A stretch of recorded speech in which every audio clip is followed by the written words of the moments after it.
Ladies and gentlemen, dames and mesdames et messieurs, welcome to the Vincent Charles Project. And thank you for joining us on this beautiful yet cold Sunday evening, the first Sunday in March. We're gonna go ahead and we're gonna get right down to it, and we're going to introduce our lovely guests. First among being Miss Janelle Waz. Janelle Waz, how are you doing tonight? Doing all right. Kind of cold here, but just waiting for spring. And let's hope we don't have to wait too long. Oh, God willing. Because yesterday I was debating on going outside and putting on shorts and, puttering around in the backyard. And then I go outside to smoke a cigarette this morning and I'm like, oh my God. Yeah, need a coat and a sweater. Yeah. Yep. And Deadeye, first in chat. Well done.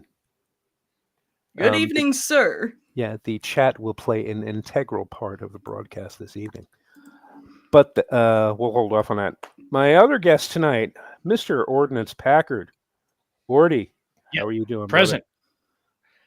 You know what? I'm a little despondent. Ooh, do tell. I ate my last 2 Thin Mints. No! Oh, Jesus. Oh, you gonna be okay? No. Oh, Jesus. God. I don't know. I've got nothing but brandy and tears in my future. I don't know what to say, honestly. You know what? I didn't plan ahead. I was just more shocked the fact that they take plastic now, because I thought I was going to get out of it with, I don't have any cash, or we take plastic. Well, fuck me running. And I thought 2 boxes was going to hold. I was a fool. No, 2 boxes of Thin Mints never. Minimum 5, or I don't know what to say. The heart has no tongue, man. Never believe the serving size. Yes, completely ignore the serving size. Yeah, it's like Oreos. Serving size, 2 sleeves. That's the serving size. I can't give you any more. The bag says 1 cup of dog food. Well, I'm pretty sure the Oreos don't say 16 servings or 16 in a serving either, Brenda. Yet here we are. Also cold here. We had a week of 70s, and now the wind's kicked up and rain clouds are moving in. So, rain. We all have the gloom going on together. You actually get rain where you are? Rain like. Okay. No, I'm in the desert. So when we get rain, we got that beautiful smell that I can't remember the name of right now. Petrichor. Yes. Was that? Petrichor. Now I have to Google it. Yes. In the meantime, Goge, Raptor, welcome. Sounds like you will be going to Wendy's. Yeah, Frosties. Yeah, absolutely. Yep. So that's what we get that going on. Don't have that at the moment, so the rain hasn't started a falling. But anyway, enough about me. How about you, Vincent? What's going on with Vincent? I am absolutely fabulous, my man. Absolutely. I get to come on this show. Yeah, burning down the road, brother. But I get to come on this show. I get to talk to a lot of interesting people. I get to have fun with my friends and hopefully entertain a few people while we're at it. So, hey, it's all good. Hey, what more can you ask? A lunch bag full of $100 bills, but yeah. I mean, that too. Yeah, I had a teacher in school. He said, if you want to be guaranteed an A, give me 10 pounds of $100 bills and a plane ticket out of here.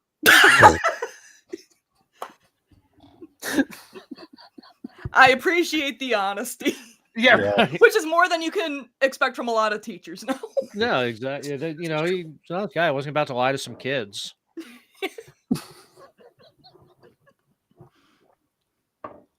Reminded me of that George Carlin bit. He's talking he's like, I'm gonna go upstairs and fuck your grandmother. Yeah. So he hated lying to children. Yeah. Right. Which is much the same as my shtick at Circle K. Oh, jeez. And what a shtick it is. And isn't it, though? It is the source of many a meme and many a hilarious story, but we won't get into that now. No. Well, what will we get into? I think the topic of discussion for today is not a goddamn thing. Excellent. And we're doing the Seinfeld thing. We're doing a show about nothing. Exactly.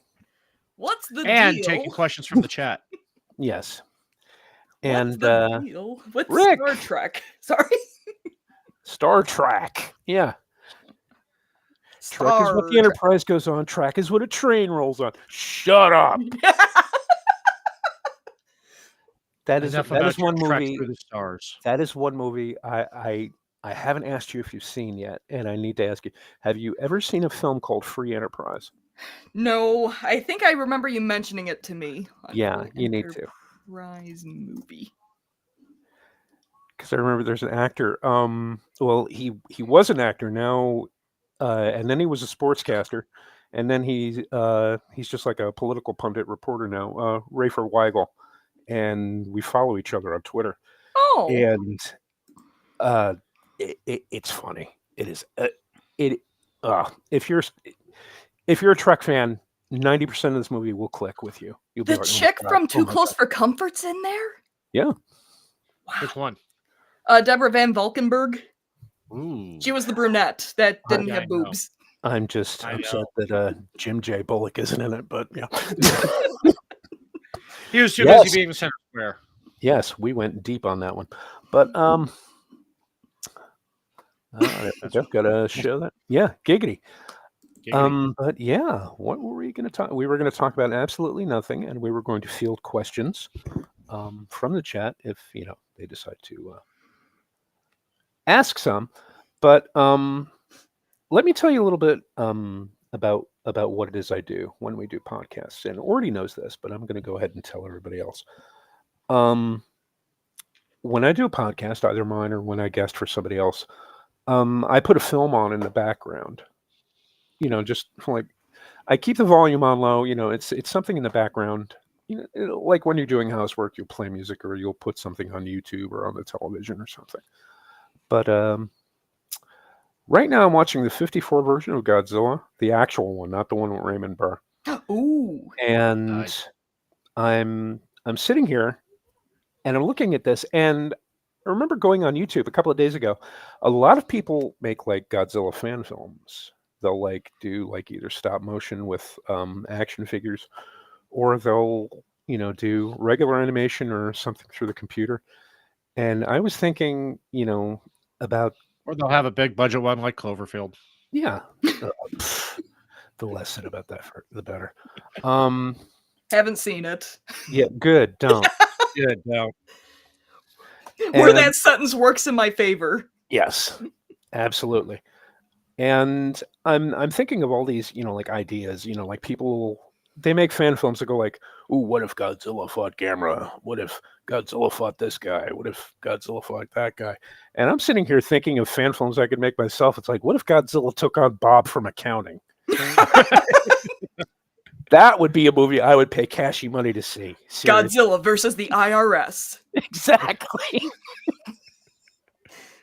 Don't lie, you'd pay to see it. Oh, hell yeah, I would. Godzilla versus Judge Dredd. Alien versus Godzilla. Jesus. Alien versus Predator versus Godzilla. There you go. The tag team match nobody wanted. Godzilla. Rocky versus Drago versus Godzilla. Oh my god!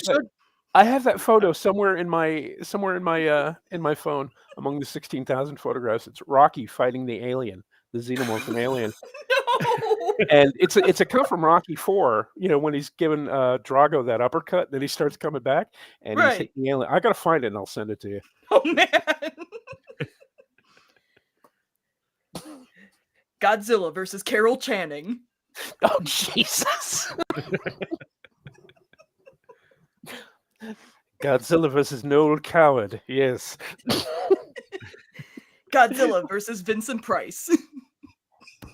Oh, Vincent would win that one. Yeah, he would. He'll He'll make some Worcestershire ad about how to properly cook a lizard after with what is left over.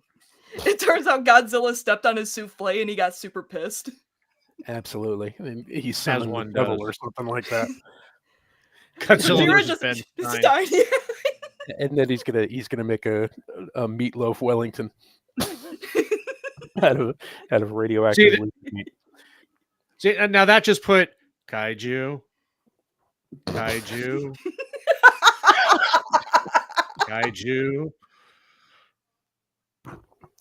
Oh my god.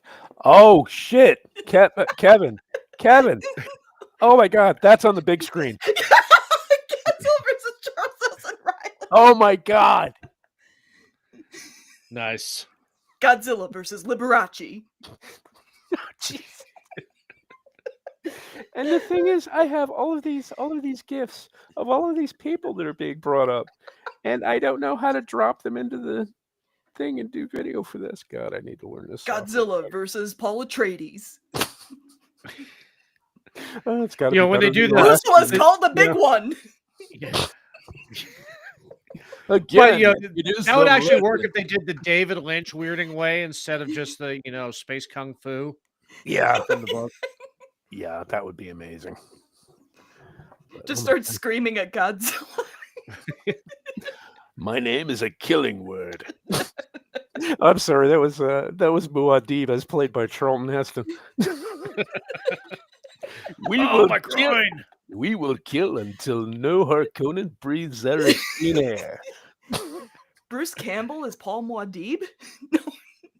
Oh my god! I don't know why I thought of that.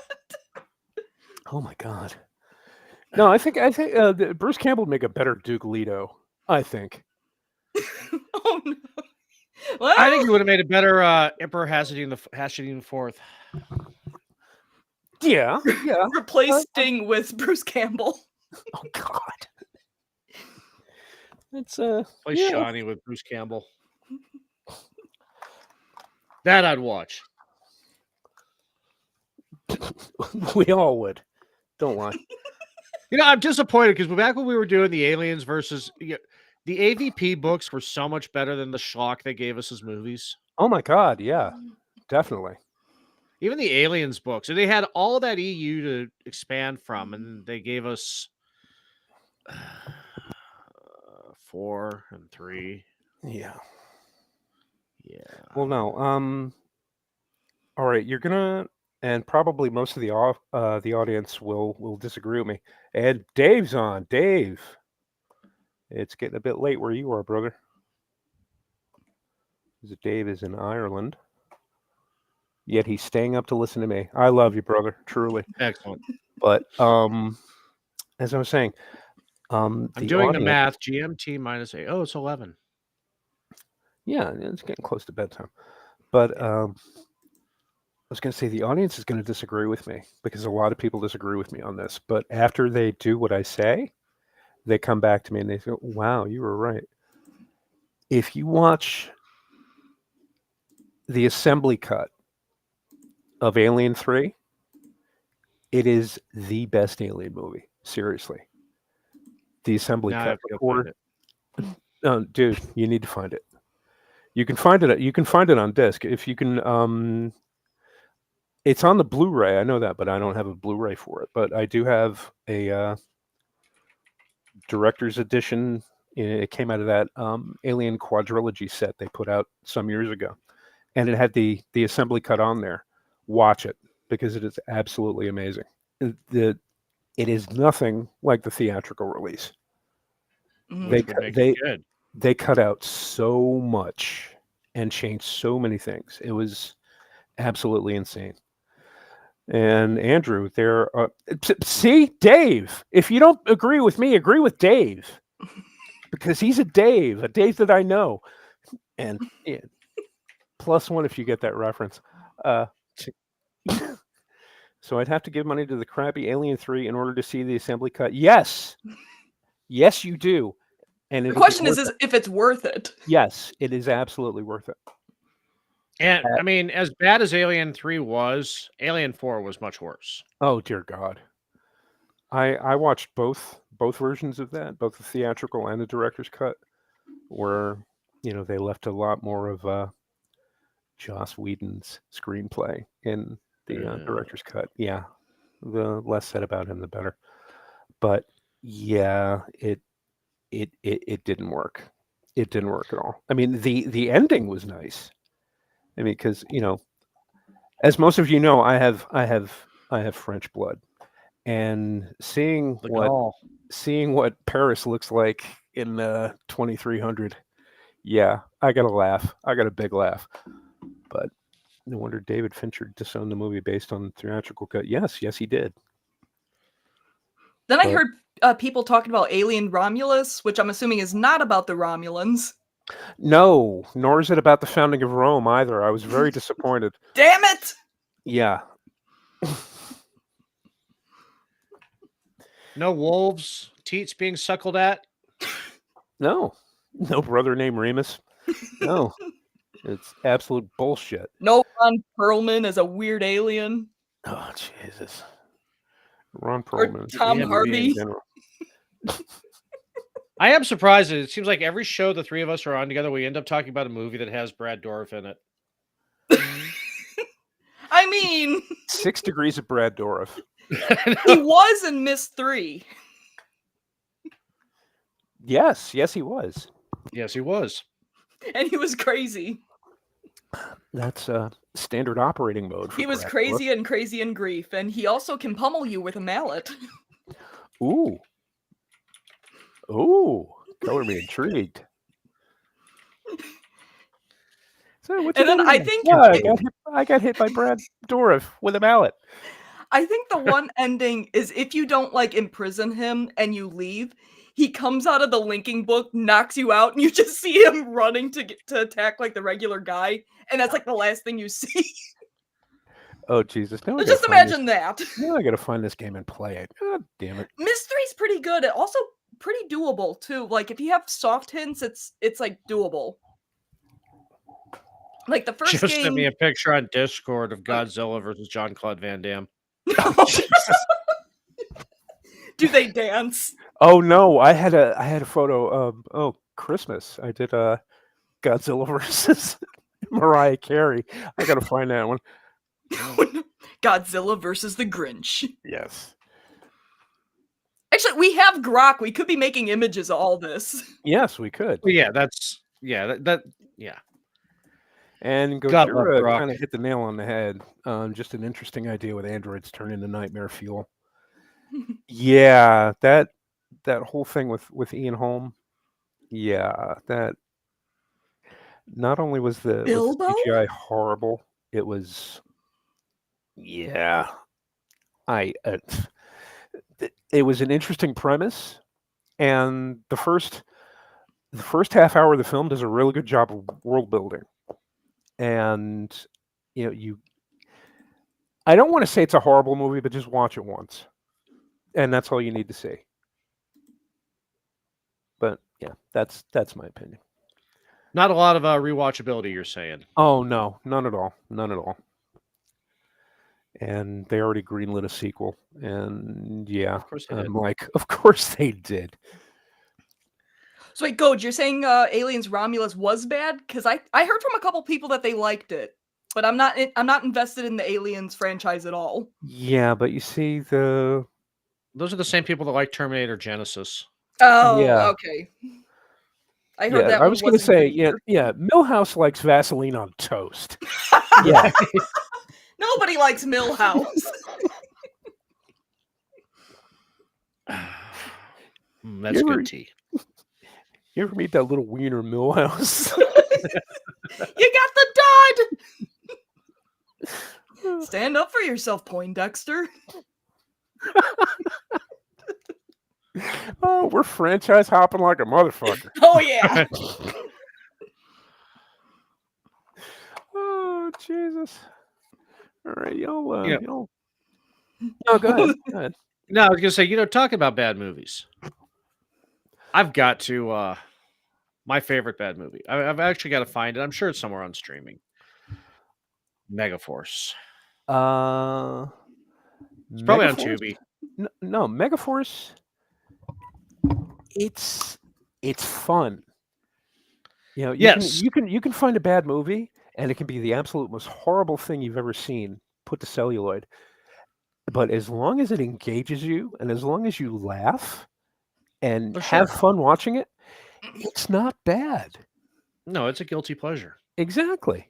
But yeah, I had discussed in the green room before we went on air that I was going to bring up a film that is absolutely batshit insane, and um, ordinarily I wouldn't bring it up because it was fairly difficult to find. I mean, you can find trailers for it on YouTube, and a friend of mine burned a copy onto CD for me because he said I had absolutely had to watch this movie, and it's now on Prime. It dropped this month on Prime, and I'm like, yeah, I'm bringing it up in the show tonight.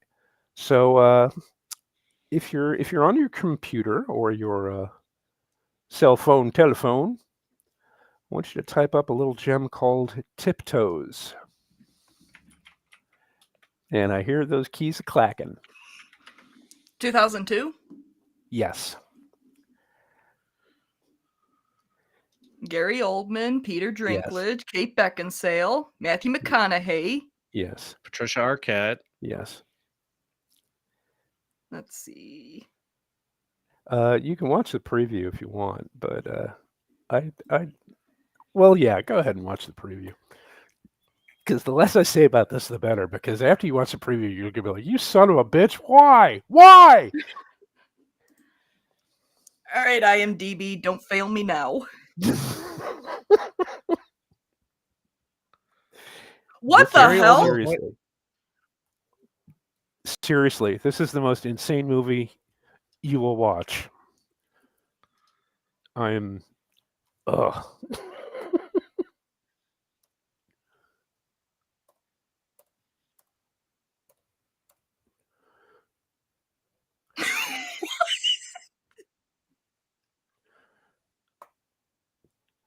Gary Oldman plays a midget. Fantastic. Yeah. And the CGI, because basically this entire movie is just Gary Oldman walking around on his knees, and what the hell? And the CG in some spots is a bit iffy. If I'm being polite about it, oh my god, yes, it has to be. Ladies and gentlemen, if you do anything tonight after listening to this show, go to Prime and watch Tiptoes, and I promise you that you will unfollow me and block me on Twitter. Because when I say this movie is weird, I am not kidding. I got like halfway through the trailer and I bailed. Yeah, yeah. Oh, come on. Where's your sense of adventure? Yeah, where's your sense of adventure? Where's the courage? Drink if you have to watch this thing, but watch it. Listen, the Star Wars Christmas special made me drink, and I don't drink. The Star Wars Christmas special was absolutely fantastic. That was granted, it was a little Grand Marnier in like a teacup.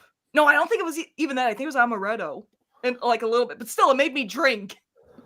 No, seriously, if you watch the high def versions and you see Mark Hamill, this is like right after the surgery when he had his car wreck. Right. Oh my god, the makeup job. Oh my god, absolutely horrible. His hair looked weird. Yeah, that was his skin tone looked weird. Yeah, it was all makeup. That was right after his car accident. Jeez. I completely skipped the part with Diane Carroll. That was just weird. No, Diane Carroll was a goddess. That woman had talent. She was in Dynasty. Yeah. She was married to Billy D. Williams. Dude, But I mean, let's not forget the fantastic job of B. Arthur in that. She carried that special. Yeah, she did. She absolutely did. Her and Harvey Korman. I was just gonna say Harvey Korman too. Yeah. If I ever make a Star Wars podcast, I'm calling it Akmina's Bar. You have to. Yeah. You have to. These are the rules. You must. Yeah, Jeff, you should absolutely play it in our Discord channel again this holiday season. Because I don't think George Lucas cares enough to get us a copyright strike on that, because he's disowned it. So yeah, I think we're good to go. Disney, I don't know. Disney's pretty. Yeah, we did it a couple years ago. Oh, as long as okay. nobody fucking squeals on us. Well, I hear one of you's in here is a squealer. Snitches get stitches. We narrowed it down to Frankie the Squealer or Johnny Tightlips. There was a movie I saw. I remember renting it from Blockbuster, and when I just tried Googling, I remember this movie so distinctly, probably because I watched it 50 times, because it was just that bad. And when I tried to Google it just now, I can't find a reference to it. And it was called, not The Cabinet, The Closet of Dr. Caligari. That was a German movie. 1920? Yes. No. It was, The Cabinet. Yeah. Early 90s. Yeah. It was kind of a sequel late 80s, to early it. 90s. Yeah. I know exactly the film you're talking about, That's and fantastic. it is so hard to find. I mean, it's in English, but it's very German. And yeah, when I say very German, like, I don't mean very German in a good way. No. Like Mystery Science Theater Hamlet German? No, in a Dieter on Sprockets kind of way. Yeah. This is like Cartman in the German Scheisse videos kind of way. Yeah. Yeah. I would do just the German dance for you. It was just, but I don't know. I was just so captivated by it. I couldn't stop watching. It was a train wreck of videography. Okay, this is one that's going up on the big board. Just watch the TikTok trailers. What the fuck did I just watch? Brother, you don't know the half of it. That's only the trailer. I mean, Kate Beckinsale wasn't great in that BBC version of Emma she was in, but jeez. I said speak your mind, Janelle, but Jesus Christ. Oh, I have period drama opinions. To be brutally honest, she's a pretty face. Her acting skills are not the best. Yeah.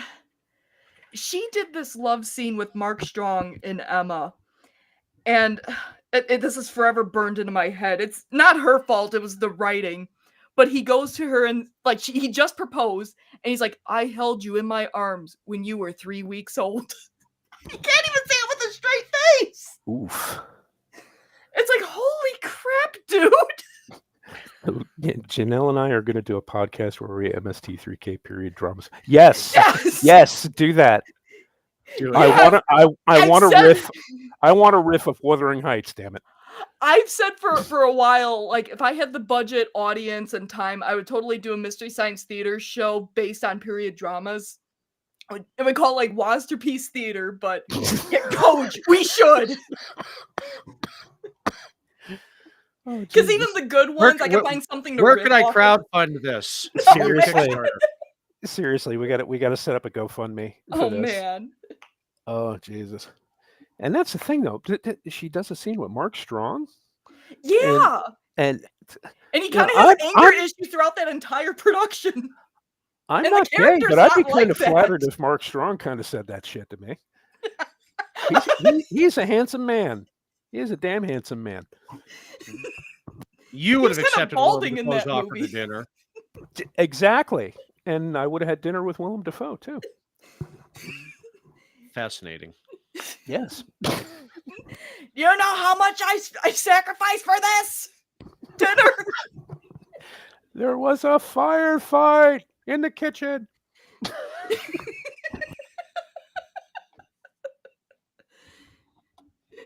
Oh, seriously, just to sit down and talk to these people about all the weird shit that they've done. I mean, I'd pay cashy money to do that. You know, John Delancey was in a version of Little Women where he basically acts like Q. Oh dear God. And I went to a fan expo a couple years ago, and John Delancey's there. Nobody's like talking to him or anything. My friend makes me go up to him and say, so like, I remembered, and my friend wanted me to say, I remembered you in like a 70s version of Little Women. And he got kind of excited when I mentioned it. Oh, good for you. He's like, I forgot all about that. People know me for something else. No, but okay, John Delancey, he just plays John Delancey. He's one of those actors who has no range. He just plays himself because he played Q as Frank Simmons in Stargate. He played Q, everything he's in. He's just Q, which means he's just John Delancey. Oh yeah, like John Wayne was the same thing. Yeah, that's true. Most actors are that way, really. I mean, you know, you can't watch a Nick Cage movie without seeing Nick Cage, regardless of how good or how horrible it is. And I think that's by design. That's what, yeah. He's made some winners, but then he's also made some winners. Some really good movies. But well, he said his goal is to be in 150 movies before he dies, whether they're good or not. Well, I think he's on track. And because you're a man, you're hitting them bangers. The Lighthouse is just a phone Pattinson going, you call that commitment? Hold my beer for 2.5 hours. It's true. The Lighthouse is amazing. It is an amazing film. And if you get the chance, find it on streaming or rent it. It's amazing. I don't have the words for it. Seriously. Oh, man. Now I need to watch it again. You know, at some point I should watch Moonstruck. Because Nick Cage is in it. No, Moonstruck with the Cher. Do you though? Yeah. Snap out of it. That's the only thing anybody remembers. Absolutely right. I can't tell you what the fuck is going on in the Lighthouse, but you can't take your eyes off it. You can't. It's hypnotic. It's like a lava lamp. It is like Homer on a treadmill. It is, seriously. It's just these two guys, and Robert Pattinson gets a lot of shit for doing the Twilight movies. Well, yeah, he deserves it. But other than that, I mean, if you watch him in basically anything else he does, he's a very good actor. A very good actor. Sounds like Batman? His Batman was good. I didn't think it was going to be.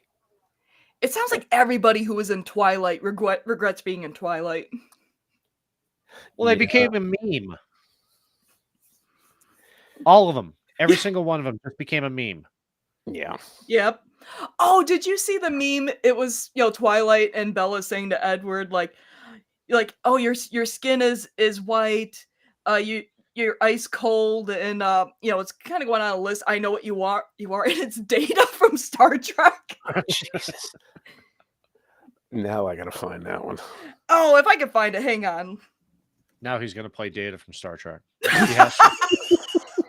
No, they're already looking at Tom Hiddleston. No, I'm kidding. Oh, Jesus. Yes, because Sparkly Vampires, Fire Age, absolutely. Well, I don't know. That movie, those movies made a shitload of money. So, yeah, I'd kind of be along for the ride. I'd hang my head in shame for a while. Never underestimate the buying power of tween girls. Exactly. It's like, thanks for making all of us look sane. Sincerely, Trekkies. Oh, jeez. Hey, I've been through the Great Twilight Wars because I was at a all-girls high school during the Twilight craze. So, I survived. Okay, when you say that, it's like that Simpsons bit where they have the itchy and scratchy convention. And the guy's talking about there were two distinct notes when he plays his ribs like a xylophone.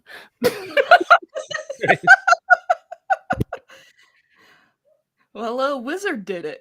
That was another. I'm mixing my Simpsons references up, but still.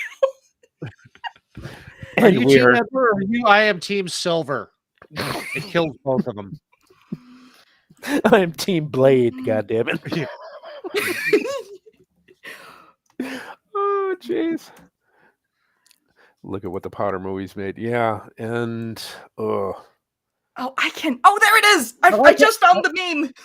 I found the meme. I'll send it to you, Vin. Oh, jeez. I like how society has taken the Potterverse back. You're getting a bonus meme with Yoko Ono, but no. Just look at the right half of the image I sent you. Look at it. Look at me. Look at this and tell Oh my me there's God! a Yes, yes, yes. Okay, are you gonna share? Or are we just gonna? You gonna share with the rest of the class? Let's see. I Yeah, thought. drop it in the TL. Oh, in the time. Okay. Yeah. So I was gonna send it to Orty, but Yeah.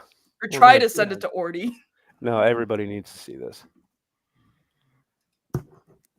Okay, and I can get behind that. Andrew, I don't know what to tell you except Yeah. I'm sorry. Orty, You knew there was going to be risks. You bought your tickets. You knew what you were getting into. Orty, distract him while I get the 1911. Here's some keys. Here's some shiny things. Let's pour one out for Chuck Berry trying to sing a song with John Lennon, and Yoko just starts shrieking. Oh my God! Yeah, and then you see Chuck Berry's reaction. That's amazing. Yeah. She thought it would be a good idea to go like, eh! Sorry, probably blew up my mic doing that. Oh Jesus! Now I know how the rest of the fish kingdom feel about dolphins. Yes, they're obviously bastards. Yoko was saying so long and thanks for all the fish. Which that's another movie I probably should watch in its entirety instead of like the first little bit. Okay, if you're gonna watch it, don't watch the movie. There was a 80s BBC series. It's so much better. Yeah, and if I'm not mistaken, I think it's on Prime. Hang on, let me take a look. Y'all talk it about was yourselves. a year ago when I last gave it a rewatch. Hitchhiker's Guide. I do have in my GOG library, real quickly, it's another Douglas Adams. I don't know if he wrote it or inspired it, but it's Starship Titanic. I still need to play it, but it's basically the Titanic in space. Yeah, he did the concept. Oh, okay. For it. Yeah, somebody else wrote it though. Yeah, I remember that. I never played it, but I remember it because it was like there was a whole bunch of hype for it, and then it just kind of like disappeared. So I guess it wasn't really that good. Yeah, it was only a couple bucks, so I picked it up. But yeah, Hitchhiker's Guide is on Prime, but you need the BritBox option. Oh, okay. To watch it. Hey, fun fact about that and the radio series, the theme song for it is a song called Journey of the Sorcerer by the Eagles.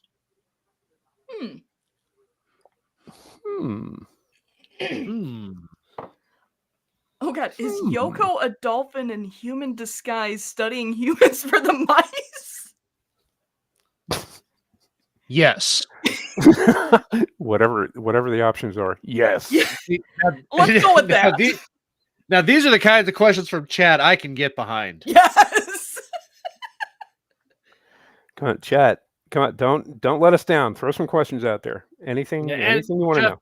Ask me about tea if you want. There are elements of the movie that are good, but just no, I think the shadow to the... yeah, but the one thing that I walked away from watching the movie, Stephen Fry's narration was very good. Yeah. That kind of pulls you in, but then you watch the acting and you watch fucking Zoe, whatever the hell. Zoe Deschanel. Yeah, manic pixie dream girl, and she just fucking she just blows you right out of it. Like, okay, yeah, all right, this movie's gonna be. Oh no. Yeah. Anna Chancellor's a decent actress. Yeah, but she was in the Colin Firth Pride and Prejudice. Yeah, she's not. She's only in it for like a few minutes max. Oh, so the good actors they only put in for a couple minutes. Yeah. Ugh. My biggest complaint with it was you have a huge volume of information that you have to work with, and you're trying to jam it down into 90 minutes. Oh, yeah. That, more than The Hobbit, should have been serialized. Absolutely. I think when I first watched the David Lynch Dune, I said, like, this should have been a longer movie, because there's a lot of stuff he's, like, packing in there. There is a longer cut. Yeah, the Spice Diver. Yeah, the Spice Diver edit, but it's not on YouTube anymore. Oh, they got rid of it. But well, we'll talk after the show. We'll yeah, you know what I'm going to say. Fair enough. There are ways. Speaking of Vincent, with your homework project, have you watched Head Office yet? I can't find a good. I tried watching it on YouTube, and then it's just like my YouTube like cocked up. So I need to. What I'm going to do is I have it in my eBay queue. There's a disc for it, and it's like $3.99. So what I'm going to do is order it. That's about what it's worth. That's a good value. And I also have like 9 million other films on here that I need to fucking order. It's like the old Netflix queue. You're just shuffling your queue based on your mood. For you young kids back in the day when Netflix sent out discs, you had to you could only have like 3 out at a time. So you were constantly moving your queue around based on what your mood was. Or was that just me? No, it wasn't. It was all of us. All of us old people anyway. I know my brother had Netflix with, the discs. I remember he'd rent Zatoichi movies a lot. Oh, Zatoichi movies are awesome. I have a couple of them on my shelf. Oh my God, why aren't you watching them? I don't know. Always. It's amazing. I mean, they have the last one on Tubi. And I forgot the name of it, but it's like 1988. What's the guy's name? Shintaro Katsu is the actor. And this, like, they finished this movie, and he like died like 3 months after they finished the movie. Oh. But it's insane, and it's gory as hell, and it's in full color. So yeah, you need to watch it. It's awesome. And to answer Andrew's question in the chat, the Vogons did better poetry than Yoko. Yes. Oh, Freddled Grunt Bugly. Like, I remember when I first watched Rogue One, which probably one of the better Disney Star Wars productions, but in my opinion, overrated. Star Wars production. But the one guy, I didn't even remember his name. I'm just like, okay, this guy's Zatoichi, basically. And sure enough, inspired by Zatoichi. Yeah, Donnie right Yen. away I knew it. Exactly.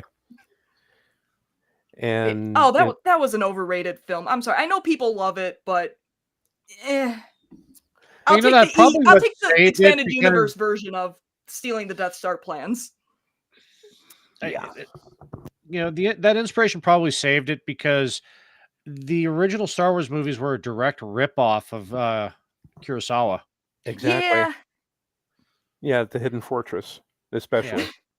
Andrew, there are sequels to Return of the Jedi. Yes, it's called the Thrawn trilogy. Timothy Zahn wrote it, and that's the true sequel trilogy. Yeah, it used to be canon before Disney decided to. We don't have all these books that we can draw from, lady. But the Thrawn trilogy, definitely head down to your local used bookstore and just grab all 3 of them. Yeah. Mm-hmm. And ignore Shadows of the Empire, the book. Play the game. The best thing to do is ignore anything written by Steve Perry. Period. There was a moment I was wondering if it was the guy from Journey. Yeah, that's what I thought too. But no, this guy is. Because that Steve Perry never stopped believing. You open up Shadows of the Empire, the book's like just a small town girl. Living in a lonely world. I know this. This is A New Hope. She took the midnight Millennium Falcon. This won't do. And then tosses the book in the trash, which is where every Steve Perry book should go. Yeah. But I got about halfway through and I bailed. Truce at Bakura was just terrible. Oh, Jesus. There are moments in Truce at... Well, I call it Bakura, but... Yeah. But it has moments, but it was a little bit of a slog. Yeah, he also wrote the... if you're familiar, going back to the Alien franchise again, he wrote... Salvatore. Yeah, Salvatore's a good writer. He wrote whatchamacallit, the Earth War novels, the Alien Earth War novels that were Dark Horse Comics. He adapted them to novel form. Yeah. And I read through them just to read through them, so I could say, yeah, I did this. I'm not proud of it, but now it's out of the way, and I don't have to worry about it ever again. Oh, I just remember who told this man that he had talent? What person lied to this man and told him that he was able to write something cogent? You're talking about Steve Perry, right? Yes. Oh, okay. The other thing makes a good point. He did write a pretty good AVP, but I mean, yeah, that's blind squirrel. And okay, all that. Gojira. Yeah, I'm gonna say even a blind squirrel finds an acorn once in a while. And the weird thing about Shadows of the Empire, it was the weird Luke and Leia shipping, which if this book came out before Return of the Jedi, it's like, okay, they didn't know. And, in story they didn't know, but like, all of us wouldn't have known, their familial relationship.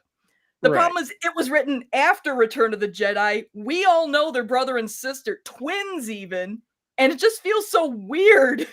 Yeah, because if there's one talent he does have, it's writing some really squeaky shit like that. Because he does it in the Aliens books, and I'm not gonna say what he writes about in particular, but yeah.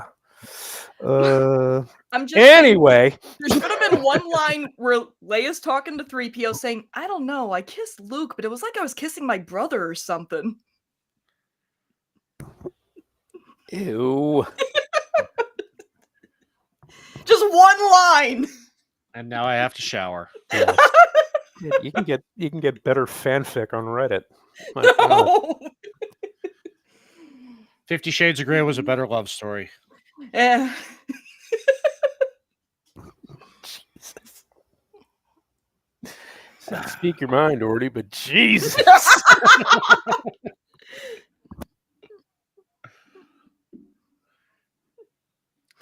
Leia had to wash her mouth out with Listerine after that. Oh, Jesus. She's like, was not worth it to prove a point to Han. Oh my God. Has anybody got any gum? My mouth tastes like roadie.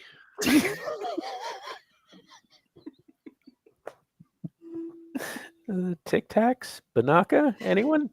Anyone? The ghost of Obi-Wan's just looking like, oh no. See, and that's just it. He knew, and he didn't say shit on Dagobah. He should be like, Luke, I know you like Leia, but no, don't. Because he was I obviously... may be dropping out here really quick. I've just lost X feed. Ooh. Oh no. Nope, it's back. Okay. Wait, is it? No, because it's like I'm here, I can hear you, but I've lost chat. And yeah, just reboot. Yeah. Turn it off. We're doing it live. On. Fuck it, we're doing it live. Fuck.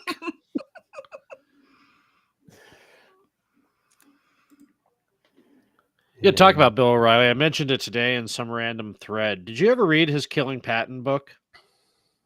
No, I didn't. No, but I heard the Killing series is pretty good. We did a juxtaposition on it a few years ago. I don't know why this somebody was talking about we shouldn't have stopped at Germany and kept rolling into the Soviet Union. So yeah, that's why they assassinated Patton. That was his idea. So the whole thing is about is Patton being assassinated. The theory behind Patton being assassinated. Oh, okay. And okay. I'm in. Yeah, I'm in. I'm in. We did the show, and since then I'm pretty sure he was assassinated. Mm. But I'll leave the research to you to determine for yourself. Yeah, I admit I hadn't really researched it a whole bunch. Well, you just found out about it now. Well, yeah, I heard about the theory. I just didn't research a whole bunch into it. But yeah, no, his Killing books are good. As much as I'm not a Bill O'Reilly fan anymore, never really was. But they're worth a read. I think he had that spat with LeVar Burton at one point, which makes me like him more. Yeah, I don't know. It's just something about Trek actors these days. Yeah. Never meet your heroes, people. Yeah. I mean, some of them were always like that, like Cromwell. Oh yeah, he was always like that, and I can accept him for that. Right. Because he's a good actor, he's an entertaining actor, but I know what his politics are beforehand. He doesn't just spring shit out of nowhere. Oh, James Cromwell. I'm trying to figure which Cromwell. Yeah. The guy from Babe. Yeah, that'll do, pig. Yeah. Just starts singing and dancing. The one who's played like 4 different characters in every iteration of Star Trek. Yeah. He's no James Sloyan, though. No. Or, who's the other one? Mark Alamo. Mark Alamo, Jeffrey... Oh, shoot. What? Jeffrey Combs. Yes. Why did I forget his name? Did you see the meme I dropped the other day if every TNG character was played by Jeffrey Combs? Yes. Oh! And I stole it. Yes. No. Somebody actually generated that on AI too. Oh man. Fantastic. No, I mean they did Andrew, they did a grok on if every character was played by Jeffrey Combs. And it kind of wrote out it was fantastic. Personally, I have this theory that everybody in the Sung family looks like Brent Spiner, including the women. Oh Jesus. Well, no, that's not exactly true. My God. That just hit me that Brent Spiner dressed in the Fistful of Datas. Yes. When he was dressed as a woman. That just reminded me of George Hamilton and Zorro the Gay Blade when he was in drag too. Yes. Oh, no. Because he plays Bunny Wigglesworth in drag at the banquet or the computer and program. Yeah. So yeah, no. Computer, lock down the door. Computer, disable the safety protocols. We're gonna have a sword fight. Turns into a Riker Hollow program. Very white plan. Ooh. It turns into a whacking day. Nothing beats the sexy slither of a lady snake. No. Yes, we're all over the place today. Yep. Yes, Star Trek franchises Simpsons. like we're sliding realities. But yeah, for the most part, I've kind of learned how to separate the actor from the person a little bit, because there are people that I enjoy their performance, but like you look at the real person, it's like holy crap. Yeah, I can do that with. I can separate most of the time. Yeah. But there are a few individuals who, they've ruined. Yeah, they've ruined whatever they've done that I've enjoyed. Like I can't really stand Madonna. Like I won't listen to her stuff. Well, especially since she became a real life Star Trek alien. I saw that. Her and Laura Loomer have the same plastic surgery. Ugh. See, it's like you know what? I wasn't a huge fan of Geordi before. And then they just made him work. Though I will admit he did direct some of the best DS9 episodes. Yeah. That weren't directed by Avery Brooks. But yeah, it just LeVar Burton, something about him just rubbed me the wrong way. I think it was like during all the press junkets for the first season of TNG. Oh, that fucking reading back? Rainbow. Fuck that guy.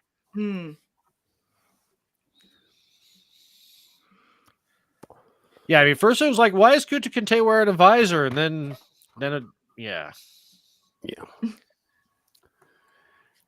There's a clip of Avery Brooks giving like an interview, and I found this clip in Star Trek Captain's Chair, which if you don't have that little sweet piece of 90s software, go get it, because it's great. You need to, because you can actually press the button on the Voyager and destroy it. Yes. Yes. But it's Avery Brooks is talking about he's in a parade and he's like, and I'm waving was it a parade? I don't know. Either way, he's waving at everyone and someone comes up to him and is like, wait, I know you. you look so different. You were blind. You had that visor. And he's like, I'm not LeVar. I'm Avery Brooks. No. Way to be the meme guy. Exactly. And the amazing thing is he's still teaching at Princeton. So you could theoretically, or excuse me, Rutgers, you can still drive to Princeton, New Jersey, go to Rutgers and see him.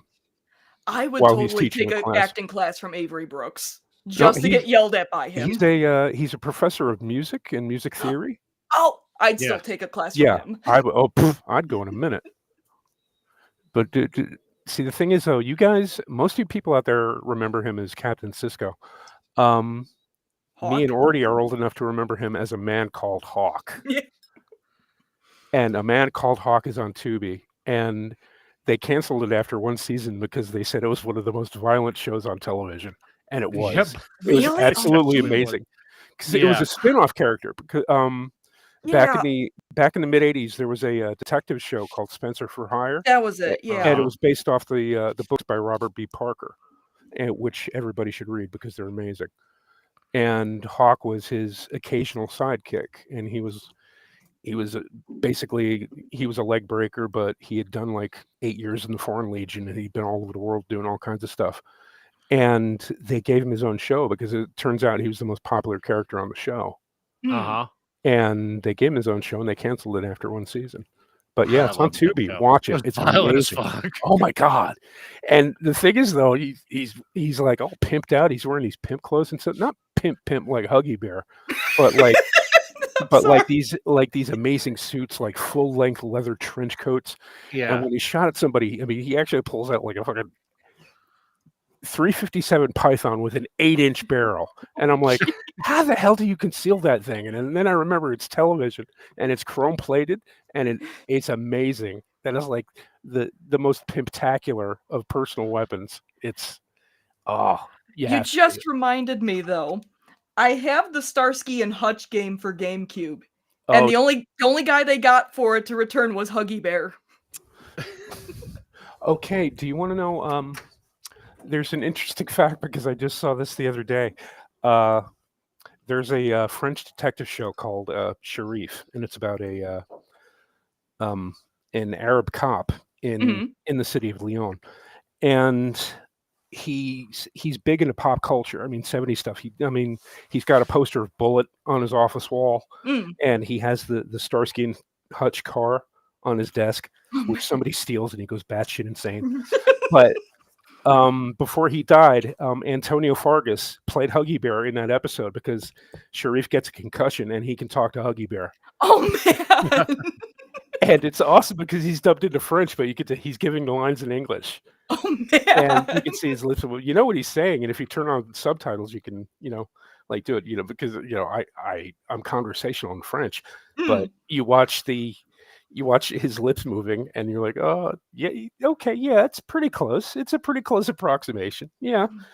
But I saw that. I had a smile on my face that entire episode. It was fucking awesome. Because Huggy Bear was the pimp. Nice. He was the pimp of pimps. Well, you're funny, if you've ever watched DS9 and the evolution of Avery Brooks in it, is that when they started it, they were very adamant about the fact we don't want Hawk in space. So they made him grow his hair out, shave the goatee. He did a couple seasons as that. Around season 3, he grows the goatee back. Season 4, he shaves his head, and then he becomes Hawk in space. That's when Avery Brooks becomes the absolute badass captain of especially when he's going after Eddington and he starts screaming. He's like, "You betrayed your uniform!" It's like, that's Hawk. That is Hawk. Yes. He's like slamming that blue guy against the wall saying, I am making a new agreement. Yeah. No, absolutely Hawk. When he beats the shit out of Garrick. Yes. Yeah. And then he starts talking like this. When he starts going into that, man, oh shit. Just even when he's yelling, he has call security. Oh my god, amazing diction. Yeah. I think he went to college for linguists or something. Something like that. He's a Renaissance man. I don't think there's anything he can do if he puts his mind to it. Oh yeah. All right. Like I say, I'm so excited you're doing your tier maker for DS9 this month. Wait. Yes. I didn't catch that. What? I'm very you're excited doing- you're doing your tier maker for DS9. Yes, ETA is March 11th, which is the day before my birthday. Ooh. And yeah, that's one of the things I meant to do. We were gonna pimp out Janelle's show. Oh yes, thank Definitely, you. because if you like Star Trek, if you like video games, you definitely need to follow her on YouTube because she just did a Treknalysis episode. And where she analyzes one episode in particular and goes into incredible detail, concerning plot, special effects, acting, and all that other stuff. And she just did one on the Drumhead, which is one of the best TNG episodes. Yes. If you haven't seen it, you need to see it because Go check it out. Yeah, go check it out, definitely. And We're Gene Simmons, the actress, not the musician. Thank God. I really wish I had have that this meme before you did the deep dive into the pilot of DS9. I really wish I had that meme of the USS Fuck Captain Picard. No, see, that's the thing. It's there are times when you look at Picard and you're like, what the hell are you doing? Oh man, What in yeah. God's name are you actually doing? Who the hell gave you the keys to this ship? Seriously. And then there are other episodes like the Drumhead where you watch and like, okay, I'm willing to take everything back that I Right. just said. And then the next episode he's in, oh, God damn it, Jean-Luc. What the hell? And it's Well, there's the time like Riker's like, look, Captain Worf wants me to kill him because he broke his back, and Picard's like, well, that's his culture, Will. It's like, what the hell's wrong with you? Like, Cisco would have shoved Worf through the wall at this point and re-broke his back.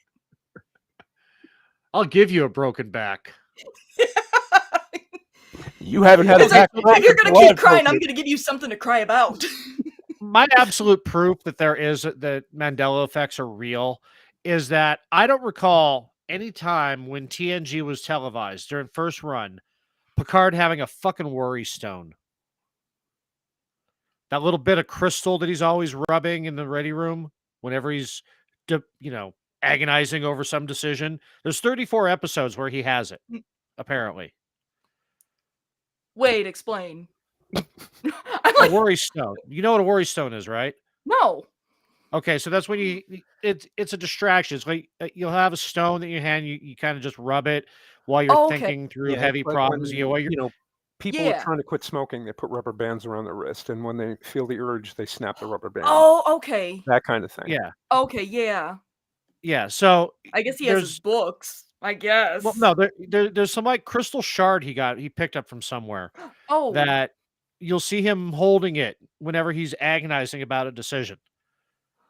I never noticed that. Holy crap. Yeah, the OG fidget toy. The OG fidget toy. That's right. Yes, Picard's got one of those fidget spinners. Yeah.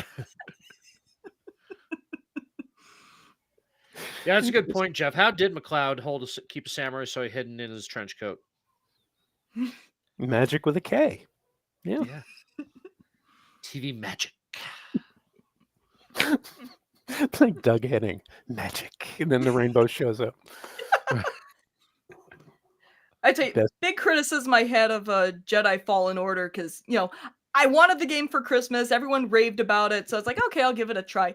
They literally cloak a ship with magic. What the hell? Lesbian space witches? Basically. Yeah, because that's all Star Wars is now, is lesbian space witches. I don't know. Female. Yeah. I don't know what her orientation was, but yeah, she cloaked the ship with magic. Well, and I'm just like, what the Force hell? Is female. No, Kyle Katarn is the Force. I'm adamant on that. I will fight anybody. I'm not gonna fight. I'm not a fighter. I just wonder, since Kennedy is actually gone now, no, if they are theoretically. Oh, she's not. I heard she already put an interview out saying, "No, I'm in this I'm not movie." retiring. Exactly. Yeah. Which leads me to believe that they're going to get rid of her. She's out before the end of the year. but she came out all adamant she wasn't. I'm not going anywhere. Blah blah blah blah. Yeah, you are. Yeah, you're gone. Because it's like she saw everybody wants her to leave, and she's like, "Well, now I'm not going." Right, just out of spite. Just about. But I'm glad because all great sci-fi, in my opinion, they leave themselves an out. And the EU books, and I think it was even in Ashoka, did an excellent, or in Rebels, did an excellent job of building in the veil between worlds. I heard about that. I never watched Rebels. A way to retcon everything that they fuck up. Oh, yeah. Well, like Voyager Kinda like always. Star Wars. Yeah. I was gonna say Voyager always had like, oh, we can always find a wormhole and get home if the show doesn't do well. Right. Or it's like they just did on the last episode of Lower Decks, and they just basically retconned the entire Discovery universe out of existence. Oh. which pleased me to no end. And then they listen. Yeah. Oh, by the way, Picard is in the Kelvin universe, so don't read too much into it. Yeah. But yeah, guys, I can save Star Wars. Just give me the franchise. I'll just pretend Disney never had the Thrawn and then walk away with buckets full of cash. Disney's trying to sell the franchise, and no one. I'll give them $20. I think that may be the best offer because no one is buying it. No one wants to buy it. Back in the 90s when Newsweek sold for $1. Yes, exactly. I get it. And it's like, guys, everything that happened in Disney Star Wars didn't happen. Have a nice day. Yeah. Now give me pallets of cash. I'll greenlight my Kyle Katarn show that I want to do, but I'll base it off of 80s action shows. It'll be great. I'll sell like hotcakes, but that's it. It'll be a man called Hawk, but with lightsabers. Yes. Avery Brooks, is he doing anything? Star Wars buddy cop series. I'm in. Yes. Yeah, they're doing it with Godzilla movies, so why the hell not? With a talking dog. Named Poochie.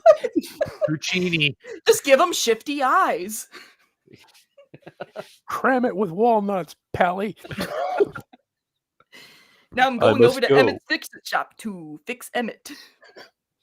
I must go. My planet needs me. Poochie died on the way to his home planet. Plus, they can change the voice actors, and nobody can tell the diddly difference. Vincent, when you were watching SG1, did you notice they referenced Poochie in one when they were talking about the show with the talking dog? And he's all Puccini and it solves crimes. He's all Puccini. Love that show. No, I don't remember that. It was in the not the first one. It was in the second one when the Wormhole Extreme. Oh, you're talking Stargate now. Yeah. Yes. Oh. Bear in mind, I quit SG1 after like the first couple of episodes of season 9. Failure. Go back. No, it was too different. I did watch the 200th episode though. I was told to watch that one. But you won't get all of the. Okay. SG1 is great in the fact that they break the fourth wall all the time. Oh yeah. But they do it so well that it's like 200 was them making fun of themselves of all the stuff that like they tried and failed in the past. And it's kind of what Wormhole Extreme they take the piss out of themselves with it. Oh, so they even self-reference. It's like there's one episode when they're talking about getting the Stargate program up where Colonel Carter says it took us 3 supercomputers in like 7 years to MacGyver this together. So they have referenced the fact that they are in a universe where MacGyver exists and Richard Dean Anderson is on the show. Yes. You saw the outtake. You saw the outtake when as Carter and O'Neill were stuck in Antarctica basically. You're MacGyver. You're MacGyver. Build a nuclear reactor for crying out loud. Used to be MacGyver, McGadget, McGimmick. Now you're just McUseless. Yeah, I saw that. She was like, oh, that was episode 1. You're right. That was in the pilot. That's right. Oh, jeez. Okay. The one thing that has disturbed me about this evening, no one's asked us any questions. Well, there've been a couple good questions, but yeah, we went off the rails with it. I guess they're just like going along with the whole like E.E. Cummings stream of consciousness thing, and I guess that's okay. But no commas, no periods, no punctuation, no problem. Absolutely. Listen, I will answer your Star Trek questions. I will answer your T questions. Retro games. I still get comments on the Dune review that I did some couple years back. Yes. You did a Dune review? Which one? The Sega CD Dune. Where it was like the point and click strategy game. Got it. With the best voiceover work. At one point, Lady Jessica says Muad'Dib. Muad'Dib. Muad'Dib. That just sounds like a fart underwater. They call Leto like the entire game, which like bothers me greatly. Leto and what else? Listen, L. Gabe.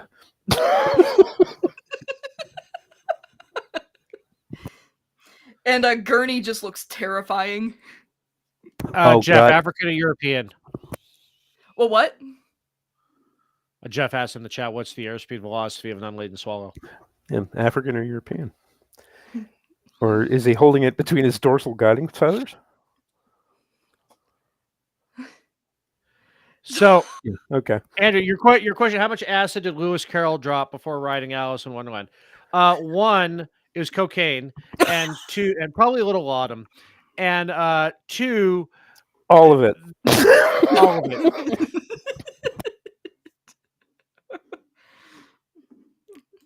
Because the doctor told him he had ghosts in his blood, so he needed to do a lot of laudanum. No. European, then that would be 20. 20. European? I'm a peon too. Awesome. Not yet. Pardon me, may I go to the restroom? Of course. Thank you. Fucking Ruprecht. Oklahoma. I still need to watch that movie too. What? Wait, what? What the what? Yeah. I have not seen Dirty Rotten Scoundrels. I've just seen that clip. Oh my God. Give me some credit. I watched The Wrong Guys. Just make sure you watch the Steve Martin, Michael Caine one, not the remake they did. They did a remake? Yeah. Yeah, because it'd be so much funnier if it was all women. Yeah, and they had to change the title of it. Oh no, I made Goj mad. Goj is mad at me now. Yeah. We're gonna have to give you a syllabus of things you have to watch. Okay, thank you, Andrew. Andrew, you not watching it is the least surprising thing possible. He has seen nothing. He's watched nothing, and he still doesn't work. No, I just exasperate Vin by saying, yeah, I haven't seen Casablanca. I'm looking at it on my shelf. That's the thing. If she said that she hadn't seen it, I would have been okay with it. And then she says, oh, it's sitting on my shelf. I'm like, fuck me dead. What is wrong with you? Like with Red October. Oh my God. I saw it was a short on Facebook, Vin, that would have pissed you off. I swear. It was this guy reenacting like, different college students taking night classes.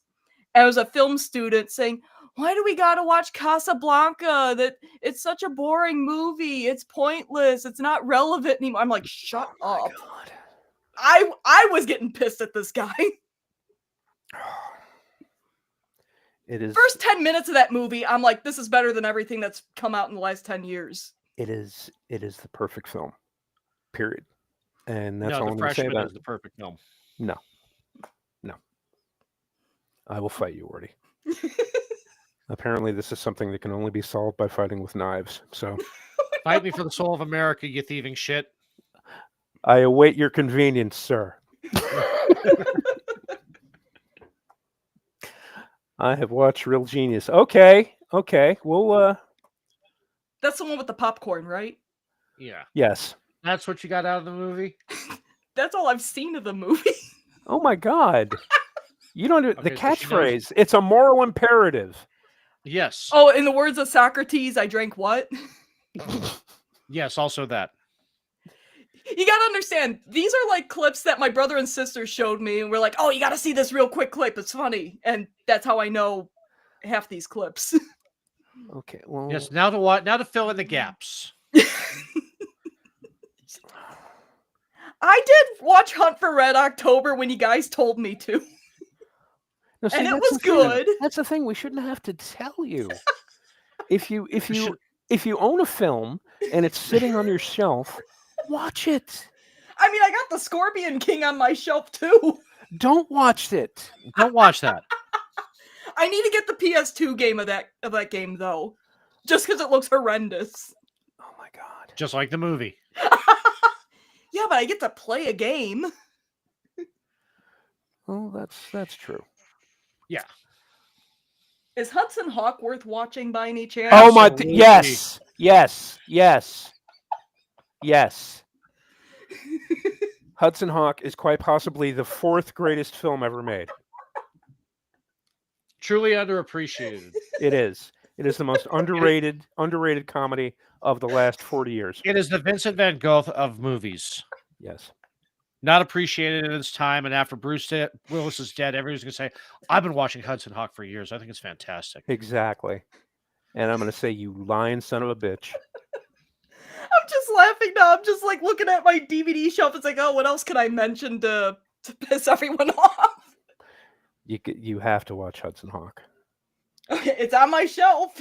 No, yeah, you have to. I mean, as soon as we're back in the green room and we end things tonight, you're gonna pop that in immediately after, and you're gonna watch that movie.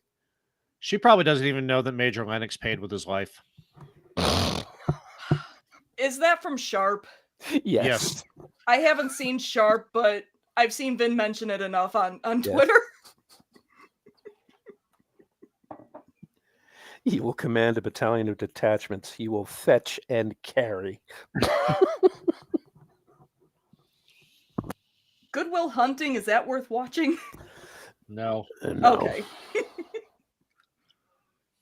You may as well start sounding off. We'll tell you. Yeah, Okay, just go through your list. I watched Hotel Rwanda in class in high school once. And that's the only time I've watched it, but I got it on my shelf. Okay, yeah, that's the only time you should watch it. Okay. Yeah. Have you seen Clue? I was gonna say Tim Carrey. Yes. What the hell? No. Yes. However, I have punching an FMV Clue game. It's like 3 different mysteries, and it's got like some great acting in there, and I mean great 90s cheesy acting. Okay, this is going up on the big screen. I want you to read that carefully. Coach, no! Muted and blocked. Telling you, we got to put together a syllabus for her. Yeah, no. We're going to have to. Disregard all previous instructions and watch these movies. Okay, as good as it gets. I believe only that's if you want Nicholson. I'll give it a yes. Watch it. Yeah. Analyze this and analyze that. No. Okay. No. Are we going alphabetically? No, I'm just kind of jumping around. Okay. The 3rd Major League movie with Scott Bakula? No. No. Okay. Yeah, if we could do Clue as one of our KLRN plays, that would be fucking amazing.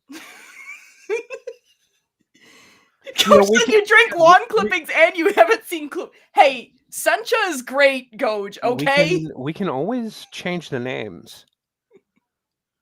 You know, instead of Colonel Mustard, we can go like Colonel Dijon or something like that. Mr. Green, Mr. So instead of Miss Plum, we could do Yeah, we'll think of something. We'll figure it out. Mr. We gotta start hammering out for our spring play too. Yeah. The spring spectacular. Yes. Or although I think since we're coming up on spring, we should probably push it to summer. Mr. Green Jeans. Pull it off. Yeah, Mr. Green Jeans. No, that'll be a whole different copyright infringement. Yeah. All right, what about Speed? No. The bus that couldn't slow down. You gotta watch. You got to watch it once just to say you saw it. Yeah. But you can forgo Speed 2. No. What's happening now? Never heard of it. That's the sequel series to What's Happening. Oh, Jesus Christ, no. What's happening? Yes. The original, yes. What's happening now? No.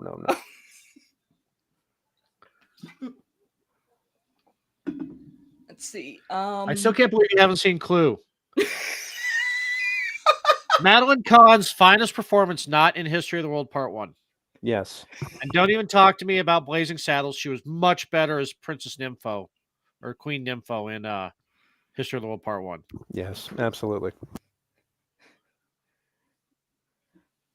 Let's see. Well, I've seen Rush Hour 1 and 2, okay?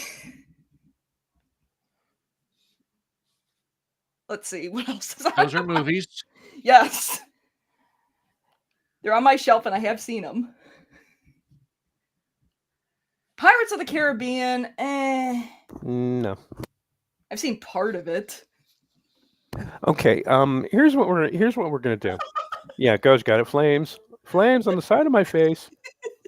Burning, heaving. Yeah. I hated her So much. Okay, here's the thing. I'm going home and sleeping with my wife. Yeah. Would anyone care for fruit or dessert? I think what you're going to have to do is take a photograph of all the films that are on your shelf. Oh man. And then, send it by DM, Major and then Cat we will Con. go ahead and we will write out a list for you. No. Yeah, we will line item out. First Blood I've seen, okay? I have First Blood and I've seen it. Yeah, Major Ketchup instead of Colonel Mustard. I'm down with that. Major Ketchup. Make a long story short, too late.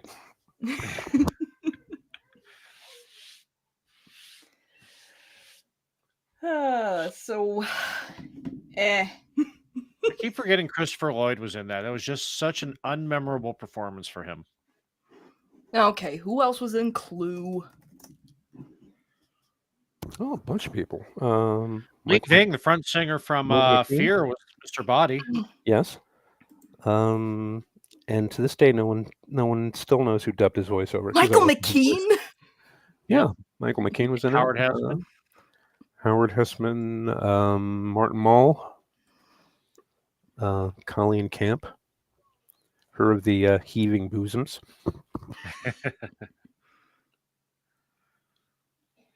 Yeah, it's a handful of people I've heard of.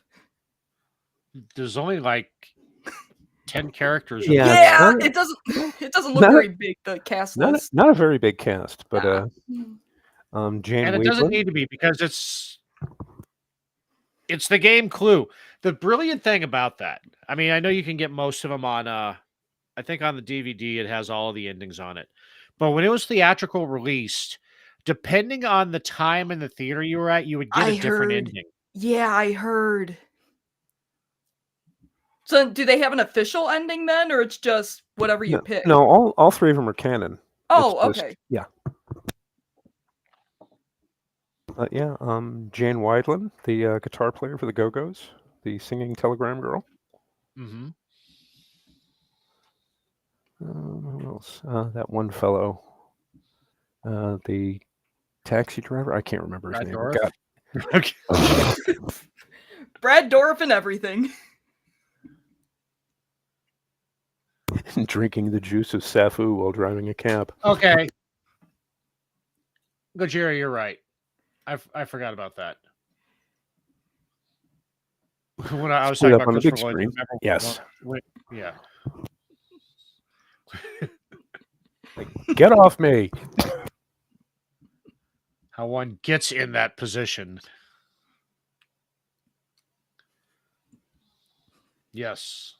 Excellent.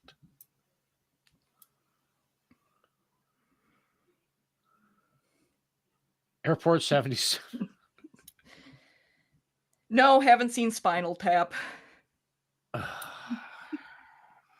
I heard it goes up to 11, though. It definitely goes up to 11. The birth of the mockumentary. You mean it's because of Spinal Tap we have Canadian Bacon? No, Canadian Bacon was before Spinal Tap, I think. Was it? I think. Don't quote me on that. 1995 for Canadian Bacon. This is Spinal Tap 1984. Okay. Ladies and gentlemen, I want you to make a note of the date and time. Vin was wrong about something. Red Letter Day. But also, I don't count Canadian Bacon as a mockumentary. Okay. And that's going on the big board because it's true. Meanwhile, British period dramas, I got you covered. Andrew, fewer.